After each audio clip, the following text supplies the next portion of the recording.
Si Mayor former President Duterte. Naku, gustong-gusto ko kasi siya dahil totoo siya eh. Mm-mm. Sorry, can I Yeah, elaborate? go ahead. You know, when I was fighting the water, nobody was listening to me. I was not a Duterte. I did not vote for Duterte. Okay. Cory Aquino baby ako eh. Product ako ni Tita Cory. So, nung iniimbestigahan ko yung tubig, I really submitted it to former President Noynoy Aquino.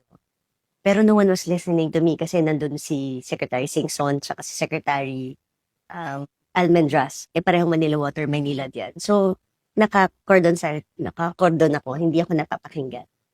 When President Digong sat, I don't know him. I never know him. I just submitted all the investigation. And then I was given a chance to present to Secretary Panelo. Discuss ko lang isa-isa. And then lagi lang ako nagpapadala. And then siya lang yung only president who acted. And then talagang sinabihan yung Manila Water in Maynila. Ano kayo, nasisiraan ba kayo ng ulo? Ba't ko babayaran yung arbitration ruling sa Singapore? I remember that. Tapos Yeah. pinaluhod niya yung dalawa para tumino.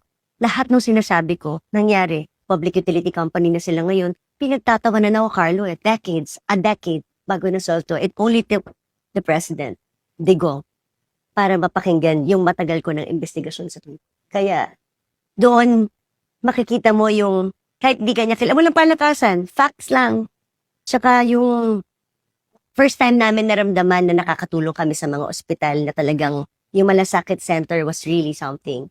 And you know, nung pinapasa yung batas ng itong free college tuition fee, ilang dekada namin pinapasa to sa Kongreso. At lagi sinasabi, walang pera, walang pera, walang pera.